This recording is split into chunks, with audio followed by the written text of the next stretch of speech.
ақ пен қара, өмір сан түрлі бояуларға толы. Абай атамыз баласы Әбдірахманды сынау үшін, ақ түс жақсы ма, жоқ әлде қара түс жақсы ма деп сұрапты деседі.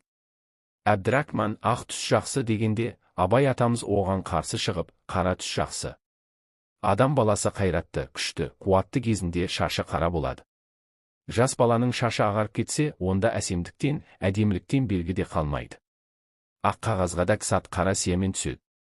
Адам баласы өзі ардақ тұтқан қадірлі затын көзінің қарашығындай сақтайды. Сондықтан қара түс жақсы деген ыңғайда әңгіме айтса керек. Сонда Әбдірахман, сіз оны қалай білдіңіз деп сұрайды. Абай атамыз, мен оны ақылыммен, миыммен, санамен білдім дейді.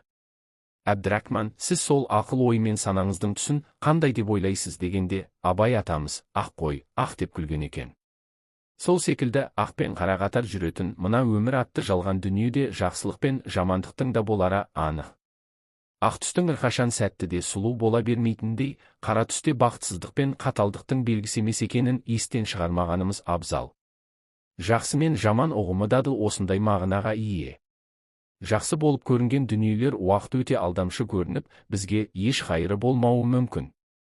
Ал тіптен жаман нәрсенің өзіне тән қасиеті біздің даналығымызды даралауы да ғажап емес. Ал бұл фни ақ пен қараға, жақсы мен жаманға толы.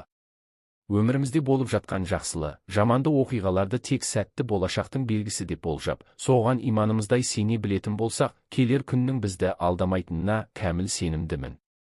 Аллах тағала басымызға қандай сынақ жазса да, хайырлы болсын деп тіледім. Мақала авторы, Ақерке Көшкінбай. Бүгін